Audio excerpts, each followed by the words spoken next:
dari ayam ke lele, kemudian dari maggot ke ayam sebagai sumber pakan, dari maggot ke lele. Benar-benar pinter ini.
Halo sahabat Radian. Hai sahabat Radian. Jumpa lagi dengan kami, saya Dr. Radian. Saya Dharma. Masih di Radian Channel. Duh, ketawa-ketawa mulu dari tadi ya. Ini jadi kita sedang ada di area persawahan. Ya, pagi-pagi banget kita udah ada di samping sawah ya. Maaf ya, saya ngomongnya agak cedak. Lagi sariawan. Biasa, habis makan cireng kemarin di alun-alun, kegigit dok. Oh gitu ya, jadi cirengnya nakal ya? Enggak sih dok. Oh enggak. Nah, pagi ini kita main ke tempat sahabat kita, industrinya budidaya maggot. Di sini juga ini ya dok, berdampingan dengan industri lain. Iya. Ada maggot, ada lele, ada ayam, petelur, ada dokter, ada saya. Nah, nanti kita kupas satu-satu. Nah, kali ini kita sudah ada di depan pintu masuknya dan langsung aja kita masuk.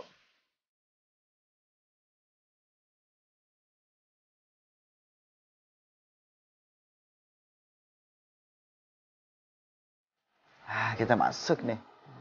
Keren banget. Aduh, disambut langsung sama lalat.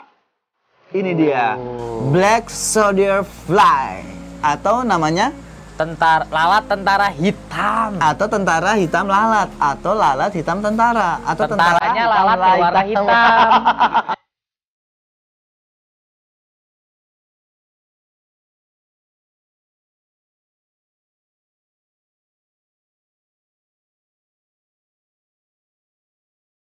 Nah, sahabat Radian, sekarang saya berada di tempat kandang, bukan kandang ya, di farmnya, di tempat pengembangbiakan dari lalat tentara hitam.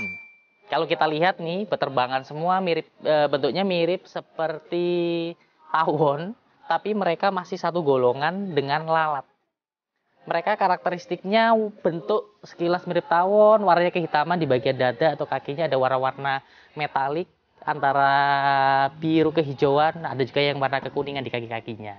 Jenis lalat ini merupakan jenis lalat yang tidak menularkan penyakit. Jadi mereka bukan vektor penyakit yang bisa membawa penyakit ke makanan atau ke hewan lain. Sehingga sangat cocok dibudidayakan untuk diolah maggotnya atau belatungnya sebagai sumber makanan tambahan untuk ternak maupun hewan lainnya. Nah, di alam liar, jenis lalat ini berperan penting dalam proses pengolahan atau daur ulang dari sampah organik. Sehingga mereka memberi peranan yang sangat penting untuk menjaga lingkungan agar tetap bersih, agar tetap sehat, tanpa menularkan penyakit ke lingkungan. Yang keluar nih satu nih. Nah, nih. Itu dia. Dia nih, kabur. satu nih. Nah, dok, waktunya kita masuk, dok. Aduh, seru banget ya, dok ya. Banyak kolam, dok. Tempatnya memang didesain lebih lembab ya, karena maggot butuh tempat yang nggak panas ya, dok ya. Lembab hingga mereka bisa bertumbuh kembang dengan baik.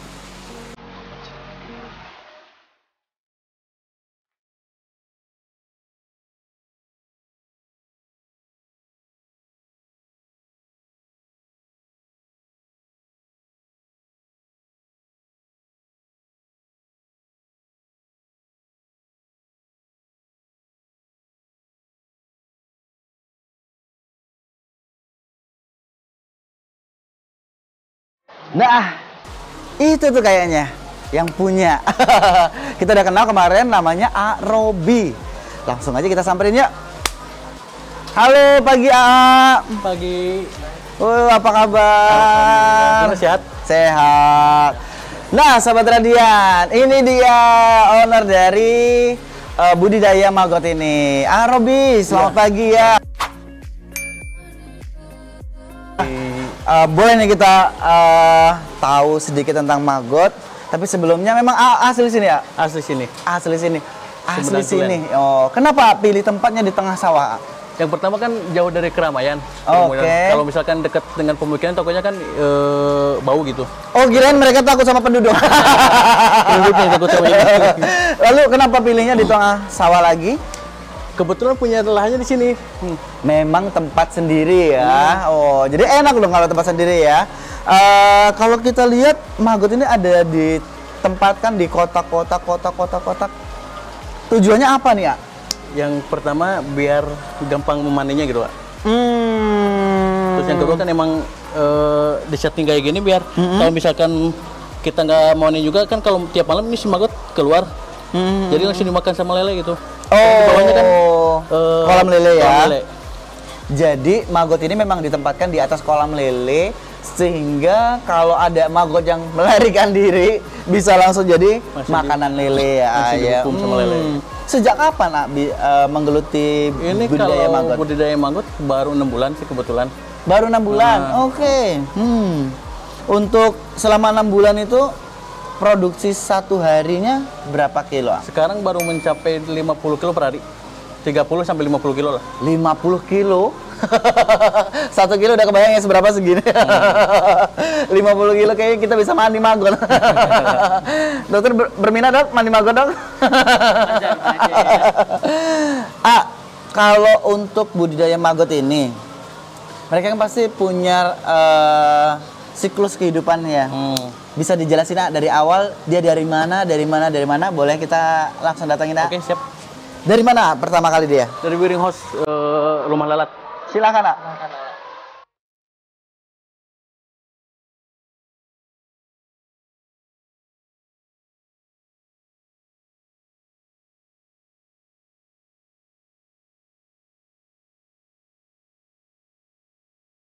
Ini tadi yang kita lihat di awal, sahabat Radian. Ternyata ini memang rumah lalat. Rumahnya lalat.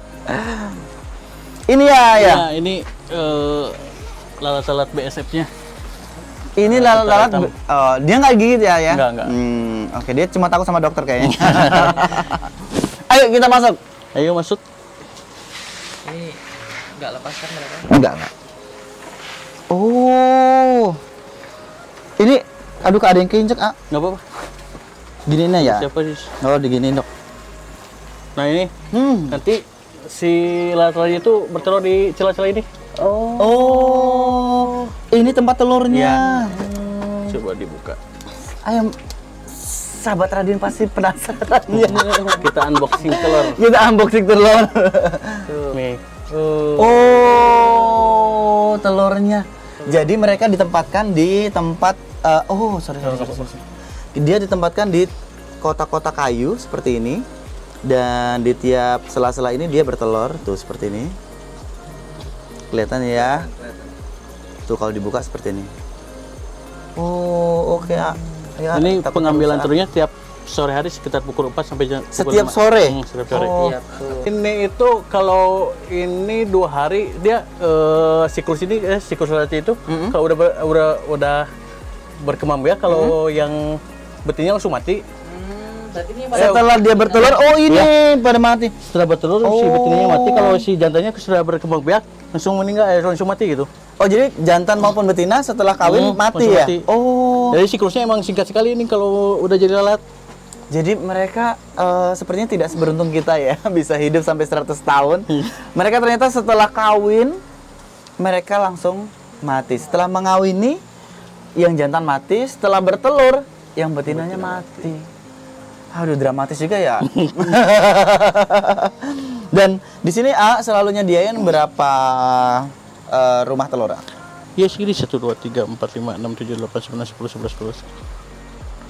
19 lah. Kurang lebih 19 menjadi sebanyak itu tadi loh. Waduh. Punya berapa rumah lalat? dua rumah lalat, semuanya itu Ada belum dua ya? menetas dari lalat. Oh, jadi masih kecil-kecil ya. Untuk jadi dia bisa siap bertelur itu berapa umurnya? Lalat. Nanti ada siklusnya. Kalau udah si telurnya diambilin, nanti kita lihat ke sana.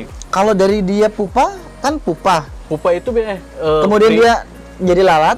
Lalat, maggot yang dewasa itu, pre-pupa, pupa jadi lalat lagi gitu. Nah, dari dia netas jadi lalat, dia bisa bertelur berapa lama? 40 hari biasanya. 40 hari. Iya. Jadi dia di sini selama 40 hari. Enggak, kalau di sini cuma seminggu kalau nggak salah.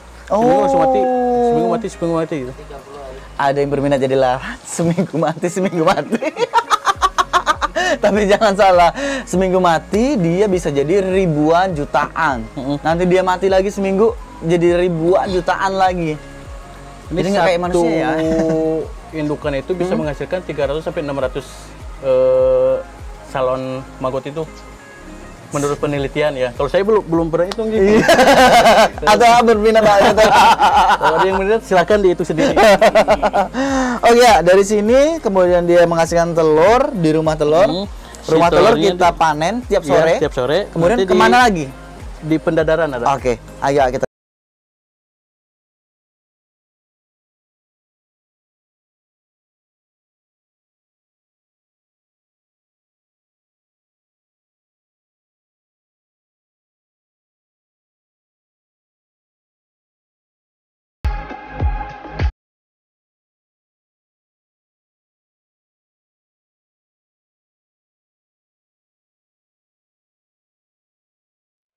Nah, tadi dari rumah lalat kita menuju ke kemana? Penetasan. Oh, oke. Sahabat Radian, kita menuju ke tempat penetasan telurnya. Jadi setelah dari rumah telur tersebut akan dipanen setiap sore dan akan masuk ke rumah pendadaran ya tadi dia. Kayaknya sih namanya. Ayo. Maaf ya, lagi sariawan.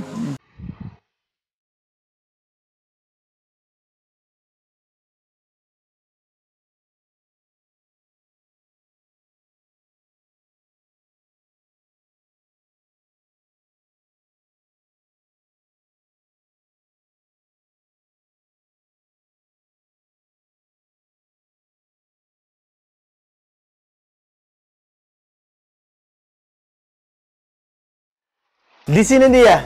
Di sini tempat lahirnya maggot-maggot lucu itu. Kalau teman-teman pernah sering lihat film kartun larva, nah ini dia. Kita lihat si larva ya. Nah, yang paling muda yang mana, A? Paling muda ini paling muda. 3 hari. Cuma masih belum kelihatan. Ini ya. Di sini. Dia umurnya 3 hari dan dia sudah mulai menetas tuh, lihat. Kecil-kecil banget. Nah, kenapa ini ada tisu, ada dedak, kemudian ada aqua, apa kalau tujuannya? tisu ini sebenarnya opsional aja ya. Kita kan dari sana itu disebutnya prosesnya pengerokan. Jadi pengerokan ini disebutnya ke sini guys telurnya kayak gini ya misalkan. Baik. Oh, ini telurnya awalnya ya. Misalkan ya kayak gini lah. Nah, udah gitu dimasukin ke ini. Oh, di dalam sini ya. Kalau saya metodenya gitu, masukin ke sini, didiamkan dulu selama 1 hari. Kalau dimasukin ke sini, tujuannya supaya si lalat-lalat si maggot-maggot ini teh bersembunyi. Bukan bersembunyi, jadi si ukurannya sama semua gitu. Oh, biar ukurannya setara semua ya. Kalau misalkan langsung dimasukin sini kan ada yang 2 hari menetas, 3 hari menetas, jadi yang 2 hari itu kan langsung makan ke sini. Otomatis jadi lebih besar ya. Lebih besar gitu. Kalau dedak ini fungsinya buat supaya si maggot itu nggak kabur itu. Jadi fungsinya yang pertama, setelah telur tadi dimasukkan ke dalam cup, kemudian ditunggu dulu 1 hari ya. 1 hari dulu di dalam cup, kemudian baru dimasukkan ke dalam dedak. Nah, kenapa pakai dedak? Kenapa ditutup pakai plastik? Biar ukurannya seragam pada saat dia tumbuh. Tuh, dia di dalam sini, tuh. Kelihatan ya? Ini kecil-kecil banget sih. Dan kenapa pakai dedak? Ternyata karena biar maggotnya tidak keluar dari rumah manggut ini. Kalau dia sudah basah dedaknya, dia bakal keluar ya, pada kabur. Nah ini yang umur 5 hari, 5 hari 6 hari lah. Ini yang umur 3 hari, kemudian ini udah 6 umur hari, 6 hari. 6 hari. Tuh, udah mulai kelihatan. Lucu banget ya. Tuh. Oh ada yang besar. Ada yang besar. Ini umur 5 hari. 6 hari. Jadi teman-teman jangan takut, yang namanya belatung atau maggot itu berbeda.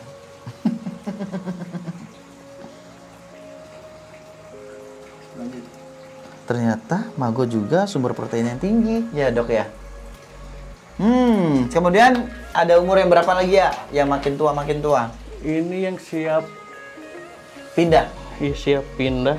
Nah ini siap pindah. Ini berapa umurnya? Ini umurnya 8 hari 9 hari lah. 8 hari 9 hari sudah seperti ini. Lihat. Wow. Ini udah mulai basah. Tuh udah ada yang kabur. Ini sebenarnya nggak boleh gitu. Sebenarnya dia nggak boleh kabur ya ayah. Oke, ini umur 8-9 hari ya. Tuh sudah mengkeju loh. Ya dok ya. Mirip keju ya dok ya. Ini makanannya. Tuh lihat. Dedeknya udah dimakanin sama dia. Tuh sampai kotak gini. Nah, setelah dari yang umur 8-9 hari ini lalu dipindahkan ke biopon namanya, tempat panen paksa sama reaktor atau migrasi. Oke. Ada seperti nama nuklir, reaktor, ada migrasi, dan apa tadi? Coba tadi biopon itu tempat panen paksa si maggot itu. Oh, tempat panen paksa biopon namanya ya. Kita lihat langsung.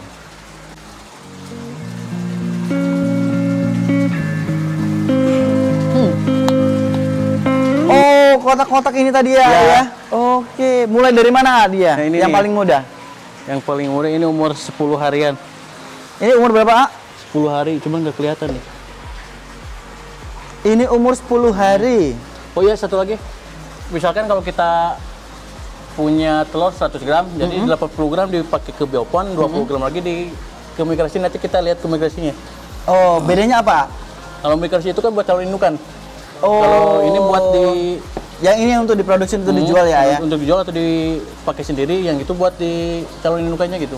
Oke, sahabat Radian. Jadi dari 100% telur tadi akan dibagi menjadi 2. 80% akan dibudidayakan atau dibesarkan untuk dijual, dan yang 20% untuk kelangsungan hidupnya lagi. Jadi akan menjadi calon indukan kembali. Nanti kita lihat di bagian sana. Sekarang kita lihat di tempat yang biopon dulu. Biopon ini untuk yang dijual ya, ayah? Iya, yang panen paksanya. Ini umur? Ini umur 10 hari. 10 hari. Lihat, teman-teman. Umur 10 hari dia udah kelihatan. Tuh, kalau di film larva ini dia lagi main-main nih. Tuh, lihat ya. Dan di sini kalau teman-teman tanya, di sini kan memang tempat-tempatnya sampah ya, tapi baunya nggak seperti tempat sampah ya. Di sini tuh lebih ke bau apa ya dok ya? Kayak sayur-sayuran gitu ya dok ya? Bau-bau busuk gitu. Iya, seperti bau pupuk lah, benar. Seperti bau pupuk di sini. Karena prosesnya juga seperti proses untuk pembuatan pupuk kompos ya.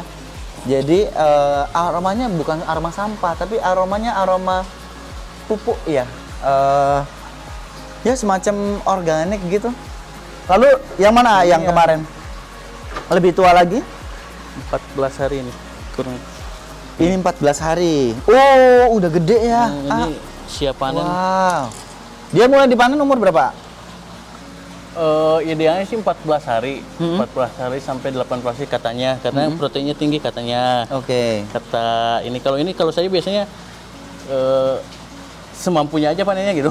Oh, kalau standarnya AA, dia mulai dipanen itu pada saat yang seperti apa besarnya? Udah ini. Oh, yang seperti ini. Ini ya, umur panennya sebesar ini. Oh, jangan lari, Dek. Tuh, sebesar ini. Wow. Ini udah siap panen, udah bisa dikasih ke ikan langsung. Oh, bukan untuk kita manusia ya? Kalau mau ya udah silakan. Nah, Di umur 14 hari dia lihat. Wow, ini lihat. Wow. Seru ya. Oke ya, dari 14 hari ada yang lebih tua? Atau biasanya segini udah langsung dipanen? Biasanya. Ini kan harusnya jadwal panen. Wow. Nih. Ayo Sobat Radian, lihat. Biasanya udah kering nih. Kalau udah kering tinggal dipisahin gini. Pinggir-pinggirin ya. Kemudian si magotnya emang ini sendiri gitu. Tuh. Oh, ngumpul ya. Ngumpul sendiri. Oh. Jadi berat bersih itu nanti seperti apakah dengan sedikit-sedikit medianya juga ya? Biasanya emang udah langsung bersih gitu. Oh. Okay. Kalau ini kan masih ada si pakannya. Iya. Pakannya masih ada media-medianya ya. Biasanya kalau pakannya udah habis itu indikasinya itu warnanya itu hitam. Warnanya hitam. Kalau ini kan masih coklat-coklat gitu. Kalau ini masih belum ya? Udah udah hitam kering, baru kita sisihin ke pinggir ya, sedikit-sedikit. Nanti si magotnya tuh ngumpul ya. Nah, oh iya benar itu ngumpul ya. Ngumpul gini. Terus langsung diambil ya. Langsung diambil. Terus keruk gitu. Tuh. Oh iya bersih langsung ya. Benar. Biasanya kalau panen maggot itu pagi, siang atau sore ya? Kalau saya itu jam 10 biasanya. Jam 10 pagi. Habis kasih makan ayam, langsung panen maggot. Ada ayam juga di sini ya? Ada. Oh, kebetulan ada yang mau ini. Iya. Mau kasih pakan ayam. Ini dia. Selain di sini, ternyata yang seperti yang kita jelaskan tadi, di sini bukan cuma budidaya maggot, tapi di sini juga ada ayam petelur, ada juga budidaya lele. Nah, kali ini kita lihat dulu yang ayam. Oke, ayo silakan. Halo, ini siapa? Nova. Nova ya.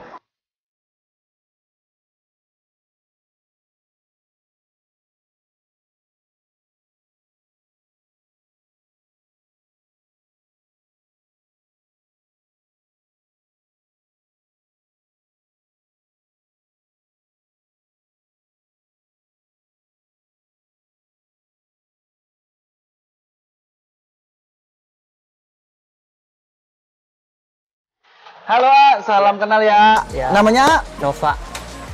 Nova ini yang khusus ditugaskan untuk handle tanggung jawab untuk ayam petelur. Ini jenis ayam petelur ya? Iya. Oh, dikasih nama nggak nih ya satu-satu? Oh enggak. Mungkin namanya Radia, namanya Eria, namanya siapa? Bukan ternyata enggak ya? Oke. Nah, aktivitasnya apa kalau untuk ayam ini? Tiap hari itu parab 2 kali sehari. Kasih makan ya? Iya. Para apa tadi? Parab. Oh, param. Param itu apa ya? Parab itu bahasa Sunda. Oh, bahasa Sunda. Ngasih makan ya namanya ya. Oh. Makan. Jadi setiap pagi kita ngasih makan seperti ini ya? Iya. Gini ya? Iya. Oke, tuh. Jadi kalau ganti air 1 hari itu 1 kali. Jadi air minumnya ini juga diganti 1 hari 1 kali. Iya. Oke. Kemudian apa lagi ya? Aktivitasnya untuk ayam. Sore itu ngambil telurnya sore. Sore ya? Iya. Oh, dia mulai bertelur jam berapa sampai jam berapa? Dari pagi sampai sore. Oke, mulai tadi pagi kita kesini jam 6:30, itu kita lihat telurnya belum sebanyak ini sih. Iya. Tapi ini udah mulai banyak. Ada yang tahu telur ayam 1 harinya menelurkan berapa telur? Iya, 1 ya. Iya. Biasanya hanya 1 telur dalam 1 hari 1 ekor. Ada yang kemungkinan beberapa juga bisa 2 telur, tapi kebanyakan hanya 1 telur dalam 1 hari.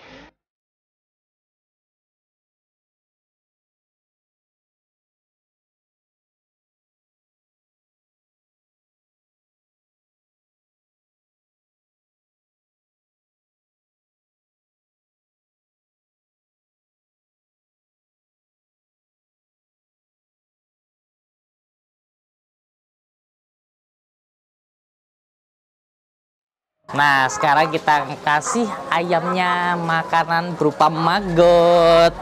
Kita lihat ya. Nih. Lahap banget ayam-ayamnya. Tuh. Jadi maggot memiliki nilai nutrisi yang sangat tinggi, terutama dalam kandungan proteinnya. Dengan pemberian maggot ini, gimana ya? Aku bingung jelasinnya.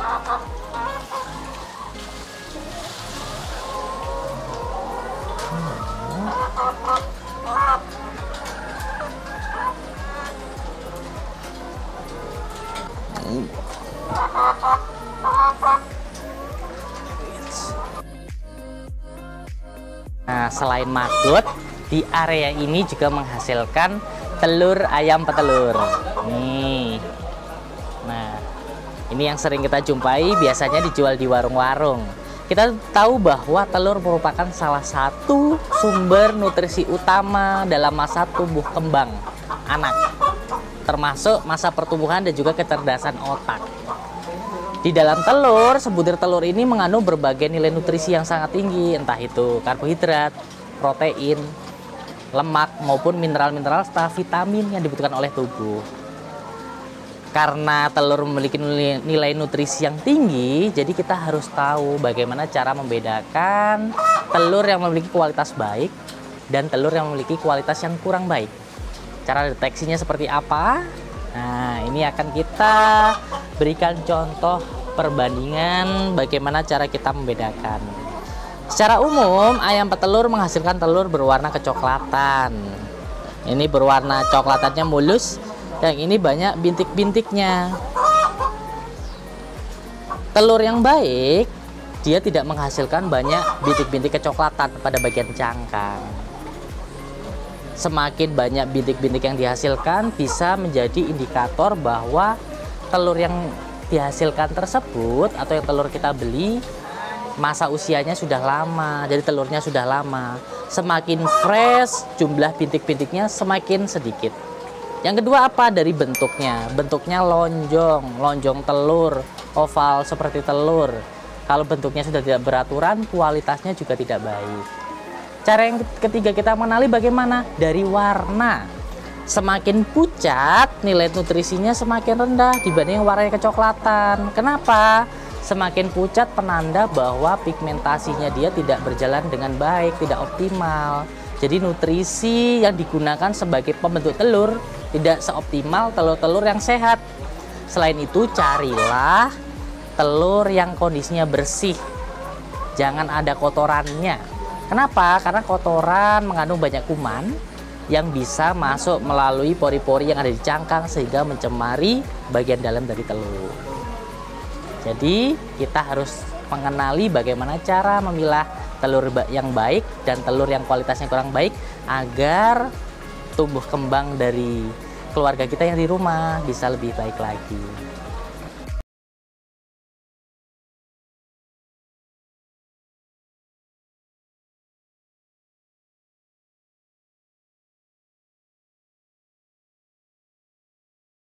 Nah, kita sekarang lagi menuju ke tempat pembesarannya ya. Iya, iya. Dari pemijahan tadi, telurnya sudah netas di sana ya. Kemudian kita bawa ke kolam terpal. Nah, ini dia. Banyak banget, Ah. Ada berapa kolam nih, Ah? Ini 32 yang ini. Kalau kolam terpal 32. Kolam Kalau kolam ininya ada 3. Ini khusus untuk ukuran 10 sampai 12 cm. Kalau yang di sini? Kalau di sini 1 cm sampai 9 cm atau 10 cm. 1 sampai 9 cm ada di sini dan 10 sampai 12 cm ada di kolam semen. Bukan, tapi kalau bawahnya masih kolam tanah buat penyesuaian tanah, nanti masuk ke kolam yang gede itu. Dikoreksi. Ternyata bukan full kolam semen tapi dasarnya tetap masih tanah. Oke. Dari sini baru pindah ke sini, baru pindah ke kolam besar. Kolam besar yang tadi. Oke, ini dia kolam besarnya. Ini benar-benar budidaya 3 komoditi yang saling mutualisme ya. Iya, ya? iya. Waduh. Yang tadi yang kenapa si pakan kita belum berani lagi memproduksi lele itu yang pakan buat anak itu mahal. Kalau misalkan kita kasih maggot itu kan masuk maggot gede-gede. Iya. Jadi belum bisa kejangkau mulutnya ya. Oke. Makanya kita mau bikin pelet maggot itu ya itu biar produksi jalan terus, si cost-nya itu bisa mengurangi cost kita, cost produksi. Entrepreneurnya jalan. Bagaimana cara kita bisa menekan biaya produksi untuk dapatkan cost produksi yang rendah sehingga apa? Kita bisa jual dengan harga pasar dan mendapatkan keuntungan yang lebih tinggi. Oh, nih ya strategi yang bagus ya. Sudah pada saat budidaya saling menguntungkan, pada saat hasil jadinya pun bisa menjadi pakan komoditi yang lainnya. Pinter banget ah. Waduh, mikirinnya dari mana nih ya? Pak, lulusan mana? Teknik kimia ITENAS kebetulan. Teknik kimia, aduh, teknik kimia larinya ke ini ya, peternakan dan pertanian. Kata orang Sunda itu bakatku butuh. Oh, karena darahnya dari Sunda ya, darahnya dari memang hidupnya di wilayah petani ya. Iya. Jadi memang bakat sudah turun temurun lah ya. Heran ya dok ya, bisa segini. Oke, setelah ini berarti kita dari lele dipanen. Untuk jualnya di mana? Kebetulan ada pengupul yang ngambil sini. Ke sini? Iya. Langsung. Oke, jadi nggak perlu repot ya. Kita tinggal nunjuk. Ini yang siap panen, dia yang bongkar sendiri atau apa? Nguras ikan. Dia yang panen sendiri ya? Gitu. Oke, langsung timbang sendiri juga ya. Ini ada yang udah mulai bisa panen, Nak? Yang bawah sebenarnya, cuman itu harus disortir dulu. Karena kan si ukurannya beda-beda. Oke. Nah, ini dari maggot telur tadi 20% yang menetas maggotnya akan menjadi calon indukan kembali, yaitu ditempatkan di sini ya. Disebutnya ini migrasi atau reaktor. Nanti bisa menghasilkan prepupa ini. Ini itu di bawah. Oh, aduh, seru ya. Jadi, teman-teman, sahabat radian, dari 20% tadi, maggotnya akan ditempatkan ke reaktor atau migrasi ini untuk menghasilkan prepupa. Prepupa ini adalah calon indukan untuk menjadi lalat dewasa kembali yang menghasilkan telur yang akan menjadi maggot kembali. Bener ya? Bener. Jadi rantai siklus kehidupan dari maggot itu dari lalat dewasa menghasilkan telur. Dari telur menjadi maggot, dari maggot menjadi prepupa, dari prepupa menjadi pupa, dari pupa menjadi lalat kembali. Ingat, pada saat kita mengambil hasil dari makhluk hidup, jangan lupa untuk terlalu membudidayakannya ya dok ya. Sehingga tidak hanya kita mengeksploitasi secara berlebihan, tapi kita juga harus melestarikan dari hewan ini, termasuk lalat hitam tentara. Bener ya? Iya, betul. Black Soldier Fly. Nah, dari prepupa, kenapa nih kok ditaruh bak-bak di bawah ini? Kenapa nih Kalau yang lain itu kan modelnya di lantai gitu ya. Kalau ini kan di atas kolam ini. Baik. Kalau misalkan nggak dikasih ini kan otomatis jatuh ke bawah. Jadi yang menikmati itu si ikannya itu bukan kita, gitu. Jadi fungsi bak-bak ini untuk menampung prepupa yang kabur. Jadi mereka biasanya kalau sudah menjadi prepupa dan mereka mencari tempat yang lebih kering, mereka mencari lubang ya. Mencari tempat yang lebih kering dan ternyata memang sengaja dibolongin. Tuh di pojok-pojoknya dibolongin. Tempatnya seperti biopon tapi ada semacam kemiringan gitu. Iya, miring, kemudian ada gotnya ya istilahnya ya. Ada got di samping-sampingnya sehingga mereka apabila mereka mencari tempat yang lebih kering, mereka akan menuju got dan mencari tempat yang lebih kering lagi, mereka akan mencari lubang dan ternyata jatuh ke tempat penampungan ini. Di sini selain ada maggot, kemudian ada ayam, katanya juga punya lele ya? Punya lele juga. Seperti apa? Jadi tempatnya di mana lelenya? Ini di bawah-bawah. Oh, di bawah ini ya? Ini apakah budidaya sendiri atau pembibitan untuk pembesaran saja? Budidaya sendiri dari mulai pemijahan, pembesaran sampai hasil panen nanti ada yang ngambil gitu. Oke. Pertama kali pemijahannya di mana? Pemijahan sebelah sini. Seru banget ya. Ternyata di sini karena ada 3 komoditi yang dikembangkan, sehingga tapi mereka mempunyai hubungan mutualisme dari ayam ke lele, kemudian dari maggot ke ayam sebagai sumber pakan, dari maggot ke lele. Benar-benar pinter ini.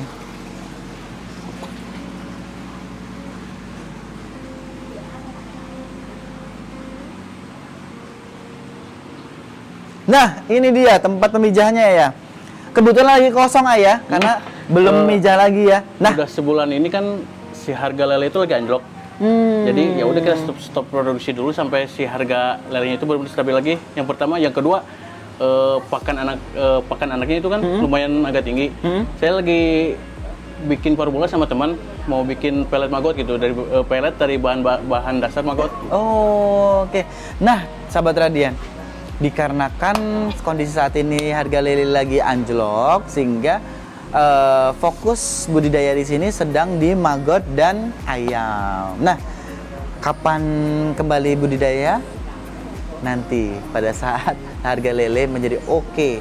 Nah, yang kedua, karena pakannya lagi mahal, sehingga AA di sini juga langsung putar otak gimana caranya bisa menghasilkan atau membuat pelet sendiri.